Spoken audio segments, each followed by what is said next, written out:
underwater fashion, charismatic giant marine life, putting them two juxtaposed in a way that there's a real connection. So the name of this project, Manta's Last Dance. If I could stay. We want to connect people to the oceans in a very tangible, real way. And what better way to do it than to drop right into the heart of pop culture? Take beautiful models, stunning athletes, and put them right in the water with these incredible animals. The project started with whale sharks in the Philippines, and our expose went all over the planet. I can't find a language that the story and imagery has not been translated to. We connected the planet, the entire world, with whale sharks using imagery that people had never seen before. Profound, stunning, engaging imagery, connecting people with the oceans in a way that they had never imagined. Springboarding off that concept, we thought, wow, let's take that idea and let's use it to save manta rays. The Pacific Manta Research Foundation, located in Kona, Hawaii, is one of the world leaders in protecting manta rays. So we went to Kona, one of the premier destinations for manta tourism. We built a team of people including safety divers, lighting people, topside people, and then we had Hannah Fraser, one of the top underwater performers and dancers in the world. The shoot was probably the most complicated shoot I've ever done in my life. In addition to dealing with the normal elements, you have cameras, you have lighting, you have all the technical things, we had to go underwater. There's a really unique dive in Kona. It's called the Manta Night Dive. Now, one of the founders of that operation was a guy named Keller Laros, who joined us on this expedition. With his team and the support of Jack's Diving Locker, as well as Torpedo Tours, we had everything we needed to actually get in the water and get to these animals. But that was only the beginning of the production. In addition to fighting the elements and dealing with all kinds of surge and swell and weather and plankton and visibility and trying to manage wild animals, we also had to deal with all kinds of technical issues. If you think about a shoot like this, it's extremely complicated.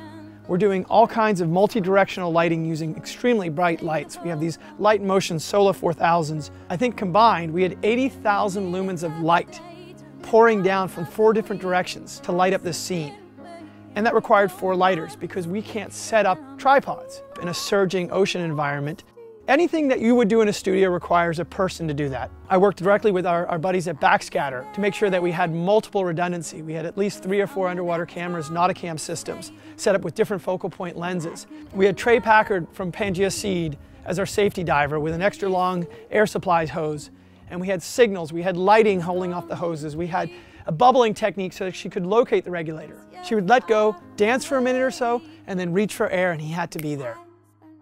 And then there was Christian Schmidt and I, who were on cameras, both still and video, firing away. And at the point of the spear, we had Hannah. We're all down there with wetsuits covered and all that from head to foot. She's down there, light outfit, dancing in these incredibly cold conditions. When the dance began, it was profound.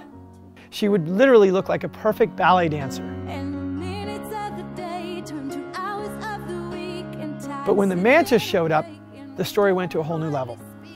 Suddenly, this flawless dancing by Hannah was complemented and enhanced by this beautiful charismatic creature come flapping through the screen, and it would brush just over her face, and you could see this connection with humans was just phenomenal.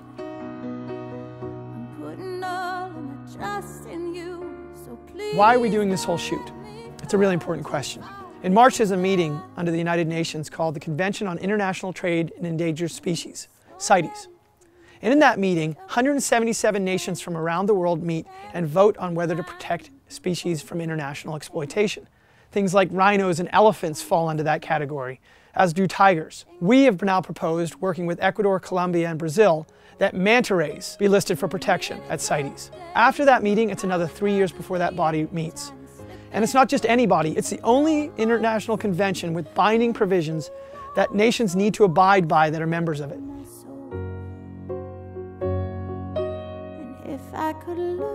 We are working in concert with WildAid and Shark Savers on a program called Manta Ray of Hope. And the goal of that program is to put an end to the senseless slaughter of manta rays across the planet.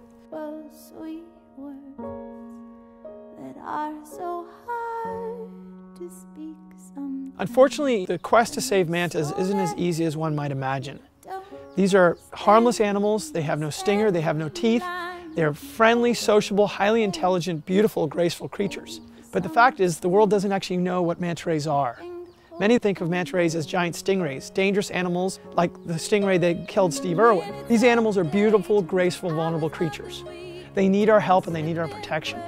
And it's our hope that through these imageries and through this video and stories, the world will rally just when we need them to rally to protect them and springboard into the Convention of International Trade in Endangered Species to put a ruling in place to protect these animals so we can put an end to the slaughter.